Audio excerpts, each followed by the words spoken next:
Halo teman-teman, semoga hari ini menjadi hari yang bahagia untuk kita semua. Tentunya kalian sudah bisa menebak dari judulnya. Pada kesempatan ini kita akan membahas tentang 6 salah kaprah dalam sistem. Sistem yang dimaksud di sini tentunya sistem yang digunakan oleh perusahaan. Mari kita mulai dengan yang pertama. Sistem itu rumit. Pemahaman ini sering muncul ketika kita bicara tentang sistem, maka orang akan berpikir tentang mainframe komputer, data server, atau mungkin hal-hal lain yang mungkin mereka tidak paham.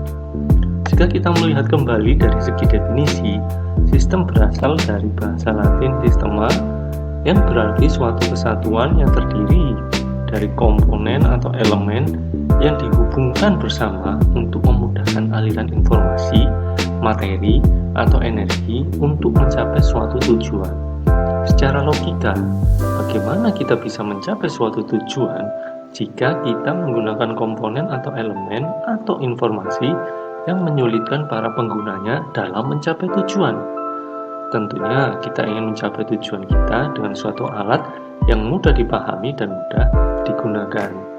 Dari sini kita bisa mengambil kesimpulan bahwa pemahaman sistem itu rumit adalah salah. Sistem itu mudah dipahami dan memudahkan untuk mencapai tujuan. Tentunya kecuali jika kita masuk atau berperan sebagai perancang sistem ataupun orang yang terlibat dalam pembuatan suatu sistem. Bisa jadi kita akan berkata bahwa itu rumit, tetapi tujuan kita untuk memudahkan. Yang kedua, sistem itu kaku. Secara logika, bagaimana kita bisa mencapai suatu tujuan jika alat yang kita gunakan ternyata tidak fleksibel terhadap perubahan? Sebuah sistem harus dinamis dan mampu menyesuaikan dengan perkembangan zaman. Jika suatu sistem tidak dapat mengikuti perkembangan zaman, tentunya perusahaan tersebut akan ditinggalkan. Sistem pengumuman BMKG aja sekarang udah menggunakan media sosial seperti Twitter. So, bagian mananya yang kaku?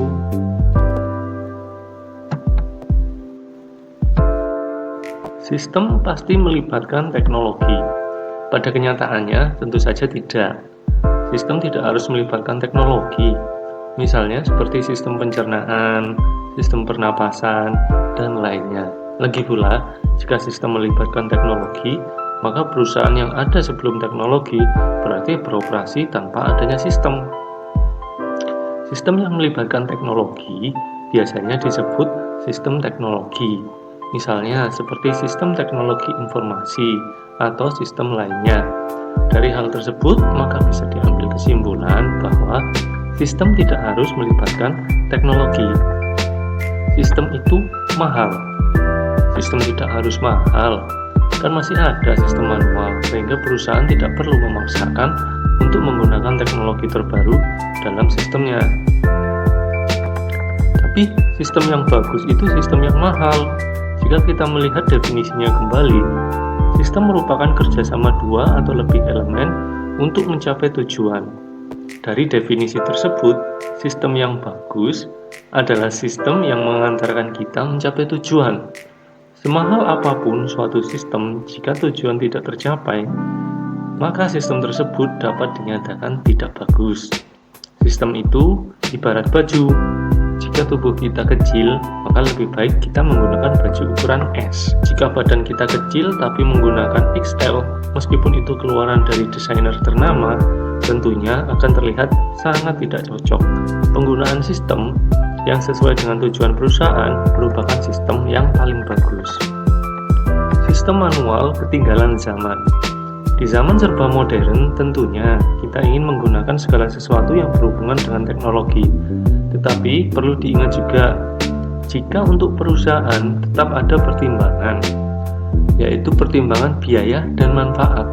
Jika perusahaan merasakan manfaat yang diterima lebih kecil daripada biaya yang dikeluarkan, tentunya perusahaan akan lebih baik menggunakan sistem manual terlebih dahulu.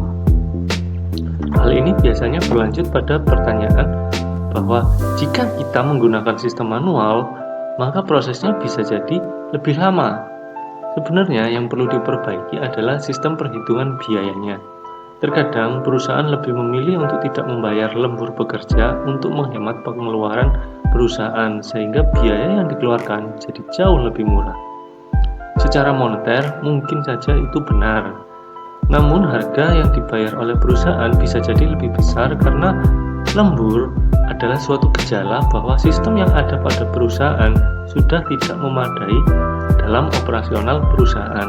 Maka dari itu, beberapa perusahaan memberikan upah lembur kepada pekerja untuk mengetahui seberapa besar biaya yang keluar akibat inefisiensi operasional perusahaan. Mungkin sekian saja dari saya, semoga dapat meluruskan kembali salah kaprah tentang sistem.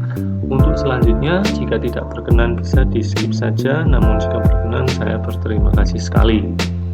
Berikut adalah buku tentang sistem informasi akuntansi dan pendekatan simulasi. Di dalamnya tersedia simulasi untuk perusahaan manufaktur, jasa maupun dagang, sehingga bisa membantu. Terima kasih sudah berkenan. Sampai jumpa di kesempatan lainnya.